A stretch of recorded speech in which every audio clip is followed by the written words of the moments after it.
Oi, tudo bem? Bem-vindo ao canal História e Teologia, onde nós falamos sobre acontecimentos históricos e também teológicos. Hoje eu gostaria de falar com vocês a respeito do livro de Oséias, certo? Vou falar de forma teológica e também de forma devocional, certo? Vamos unir o útil ao agradável. Eu vou começar lendo aqui no capítulo 1, versículo de número 2, certo? Vou ler um trecho aqui rapidamente e já vou explicando.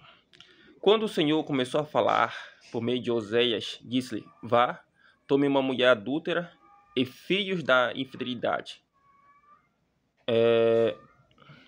porque a nação é culpada do mais vergonhoso adultério por afastar-se do Senhor. Por isso ele casou-se com Gomer, filha de Diblaim. Ela engravidou, ele deu um filho, certo? Então aqui está um trechinho do capítulo 1, versículo de número 2 e 3 do profeta Oséias. O nome Oséias, ele é equivalente ao nome Josué, certo? E equivalente ao nome Jesus. Sendo que o nome Josué, antes dele ter esse nome, ele já tinha outro nome, que era o de Oséias, que significa o Senhor salva. O nome Jesus é um nome grego, certo? O nome dele em hebraico é Yoshua.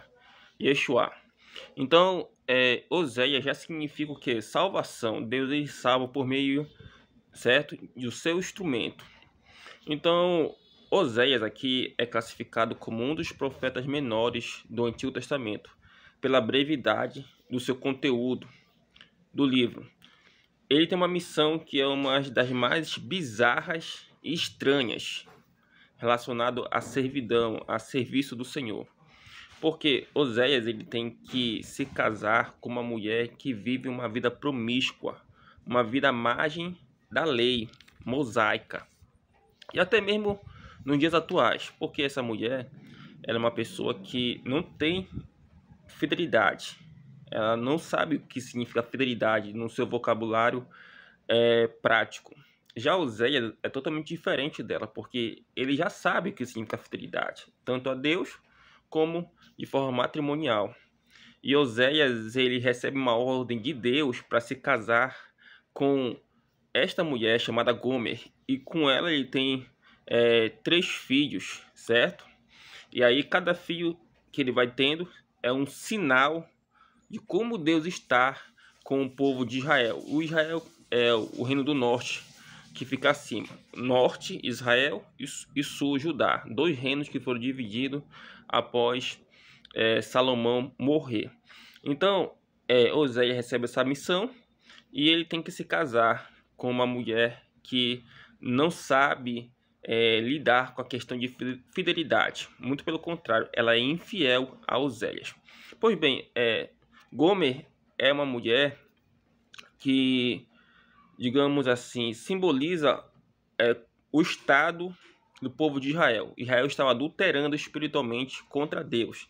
E os israelitas, historicamente falando, no pano de fundo, eles haviam recebido muitas influências de povos pagãos, especialmente ali no período em que Onri, que era o pai de Acabe, ele casa Acabe, que é um príncipe regente no tempo dele, com uma rainha da Fenícia, da cidade de Sidom, chamada Jezabel. Então, quando ocorre essa aliança político-militar, Acabe acaba trazendo Jezabel de lá, de Sidom, para que ela possa se juntar com ele, certo? E aí, o que acontece? Eles acabam morando na cidade de Samaria, porque o pai de Acabe, chamado Onri, ele compra um monte de Semer, que é uma variação de Samaria, que Samaria é uma variação de Semer, e a capital de Israel acaba sendo Samaria. E aí, ali fica localizado. Bom, Jezabel acaba trazendo seus sacerdotes e acontece que acaba havendo uma racha entre os adoradores de Deus e os adoradores de Baal, certo? Acaba havendo uma racha ali. e ali o povo não sabe se adora a Deus ou se adora a Baal, porque infelizmente quando se tem reis ou governantes infantis, o povo ele fica perdido, porque o povo geralmente segue seus líderes. E acontece que houve uma colheita de tudo aquilo que foi plantado. Então Oséias está lidando com pessoas que estão espiritualmente perdidas. E elas estão ao mesmo tempo adorando a Deus e ao mesmo tempo adorando os seus deuses pagãos, feito de pedra, feito de pau, feito de barro, etc. E aí Deus se vê obrigado a pegar Oséias como símbolo e falar para ele se casar com uma mulher que mora num prostíbulo, que vive uma vida de prostituição. E ele se casa com ela, se casa mesmo. E aí o que acontece?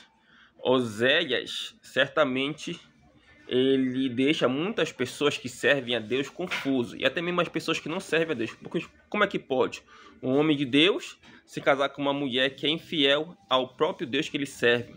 Bom, mas é isso que acontece. Então, o que acontece nos dias atuais é que, infelizmente, o povo de Deus, eles estão se contaminando com a esfera mundana. O que seria uma esfera mundana? Seria o sistema que é coordenado por Satanás. Esse sistema que é coordenado por Satanás, ele é um sistema que quer influenciar pessoas. Por exemplo, vamos ver aqui o Big Brother Brasil, certo? Que existe em boa parte de alguns países da Europa e também existe aqui no próprio Brasil. O Big Brother Brasil, na verdade, o nome Big Brother, para quem não tem acesso a essa linha de conhecimento, o termo Big Brother, no inglês, logicamente, significa grande irmão. E o que seria grande irmão? Em 1984, saiu o livro de George Orwell, e ele falava sobre o grande irmão. Esse grande irmão era o Estado. O Estado, ele é o grande irmão, o Estado socialista, certo? Ele é o grande irmão, e esse grande irmão está vigiando constantemente os seus habitantes, o seu povo, a população, para que não haja uma transgressão de regra. Então é necessário que o grande irmão ou o Big Brother vigie constantemente essas pessoas para que elas não saiam da linha, porque se saírem serão punidas. Ora, quem faz isso muito bem é justamente a Rússia, mas muito intensamente a China. A China é o grande Big Brother de seus habitantes. E quem faz isso muito melhor que a China, mas muito melhor mesmo, é a Coreia do Norte. A Coreia do Norte é o grande Big Brother mundial.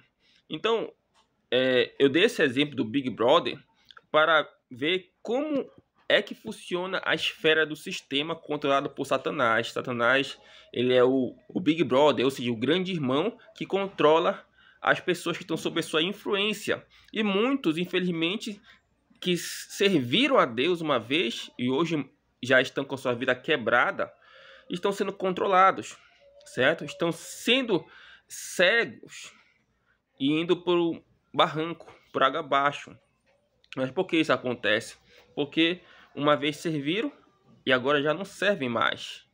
Mesmo estando dentro de um templo religioso, cantando, pregando, mas estão cegos espiritualmente porque perderam a comunhão com o Criador. Quando o homem perde a comunhão com o Criador, o que acontece? O Espírito Santo ele sai da vida do coração daquele homem e deixa de guiá-lo, certo? Então, quem são os Oséias? Os Oséias são aqueles servos de Deus que se mantêm fiel, mas que tem que manter muitas vezes uma postura, certo? E que não vão conseguir compreender às vezes, mas é necessário para que possa manter a missão de serviço a Deus. Deus às vezes nos pede coisas que nós no momento não vamos entender, ou Deus nos faz nos passar por coisas que no momento nós não vamos compreender, mas quando nós pedimos discernimento e sabedoria, nós conseguimos entender o que Ele quer de nós. E Ele quer nos usar para uma determinada missão. Então é importante que nós possamos ficar cientes de que essa missão que Deus quer nos usar é uma missão para resgatar almas. Veja o caso de Israel como povo e o caso da própria Gomer, que foi esposa do profeta Oséias. Eu não acredito que ela, depois de tantas coisas que Oséias fez para ela, eu não acredito que ela se perdeu, certo? Eu acredito que ela se comoveu com a boa ação dele, um homem de Deus, pegando ela para ser sua esposa. A mesma coisa, eu não acredito que muitas pessoas que estavam antes adorando a Baal, eu não acredito que essas pessoas tenham, de alguma forma, não se arrependido. Muito pelo contrário, eu acredito que elas tenham se arrependido de seus pecados e muitas foram salvas, certo? Então, eu creio que, sim, a pregação de Oséias, tanto falada como vivida, surtiu um efeito muito grande no povo de Israel, certo? Então, que Deus te abençoe, que essa mensagem possa alcançar muitas vidas, certo? Curta, compartilhe e que Deus esteja com você. Amém.